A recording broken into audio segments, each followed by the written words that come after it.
कुछ घंटों में मुंबई हमले का मास्टरमाइंड स्पेशल दिल्ली लैंड करने वाला है। जांच एजेंसियों के अफसर 26/11 के गुनहगार को अमेरिका से लेकर आ रहे हैं। दिल्ली में गृह मंत्रालय से लेकर एनआईए मुख्यालय तिहाड़ जेल तक भारी हलचल है। जैसे ही तहव्वुर राणा दिल्ली एयरपोर्ट पर पहुंचेगा, जांच एजेंसियां उसे एनआईए को सौंप देंगी। राणा को पहले एनआईए मुख्यालय लाया जाएगा, जहां सुरक्षा कड़ी है। 26/11 केस भी दिल्ली ट्रांसफर किया गया है ताकि राणा को दिल्ली के कोर्ट में पेश किया जा सके। तो दिल्ली एयरपोर्ट से लेकर एनआईए मुख्यालय जाना है। विमान से उतरते ही राणा को हिरासत में लेगी एनआईए और उसके बाद अब जांच होगी। जिस तरह से कई पहलू इस पर सामने आ सकते हैं। तहव्वुर राणा के भारत प्रत्यर्पण पर नजर लगातार हमारी बनी हुई है। तहव्वुर राणा दिल्ली एयरपोर्ट पर पहले पहुंचेगा, जांच एजेंसी उसे एनआईए को सौंप देंगी। राणा को पहले एनआईए मुख्यालय लाया जाएगा। कड़ी सुरक्षा की गई है। 26/11 केस भी दिल्ली ट्रांसफर कर दिया गया है ताकि राणा को दिल्ली के कोर्ट में पेश किया जा सके। तो स्पेशल विमान से दिल्ली आ रहा है तहव्वुर राणा।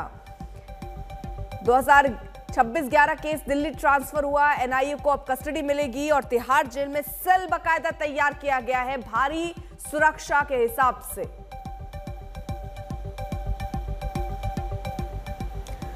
तहव्वुर राणा मुंबई हमले के 5 दिन पहले शहर में मौजूद था। वो साजिश रच रहा था, पाकिस्तान में बैठे आकाओं के नापाक इरादों को अमली जामा पहुंचा रहा था। अब 16 साल बाद उसके गुनाह का हिसाब होगा। आतंक का डॉक्टर जांच एजेंसियों के सामने बोलेगा, हर राज खोलेगा।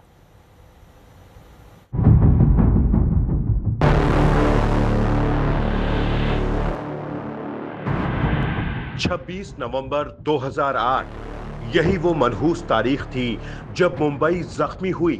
देश के दुश्मनों ने बिजनेस कैपिटल पर एक के बाद एक कई वार किए, कई धमाके किए। अब 17 साल बाद हमले के गुनहगार को भारत लाया जा रहा है। उल्टी गिनती शुरू हो गई। मुंबई हमले के मास्टरमाइंड तहव्वुर राणा को लेकर स्पेशल विमान दिल्ली में उतरेगा।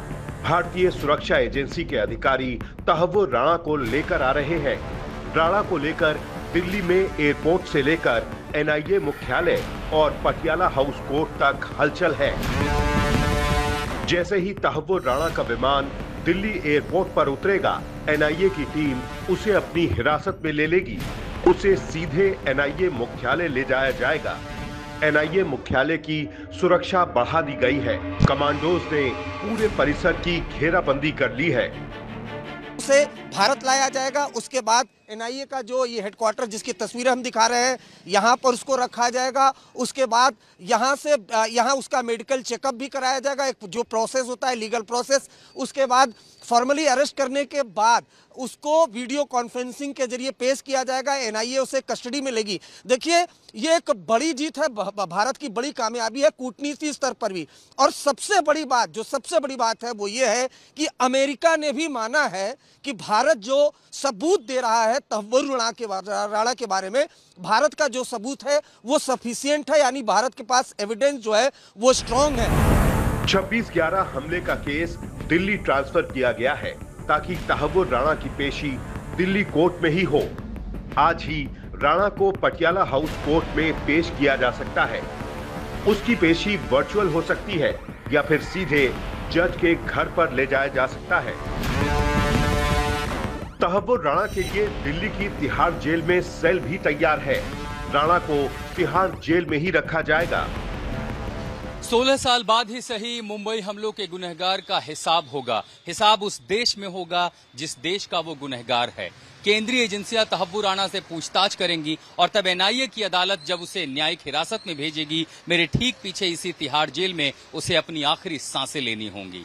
इसी तिहाड़ जेल के हाई सिक्योरिटी सेल में तहव्वुर राणा को रखा जाएगा, जिसकी तमाम तैयारियां पूरी हो चुकी हैं। जिस देश का वो गुनहगार है, उस देश का कानून उसे सजा देगा। मुंबई हमले की 405 पन्नों की चार्जशीट में राणा का नाम आरोपी के तौर पर दर्ज है।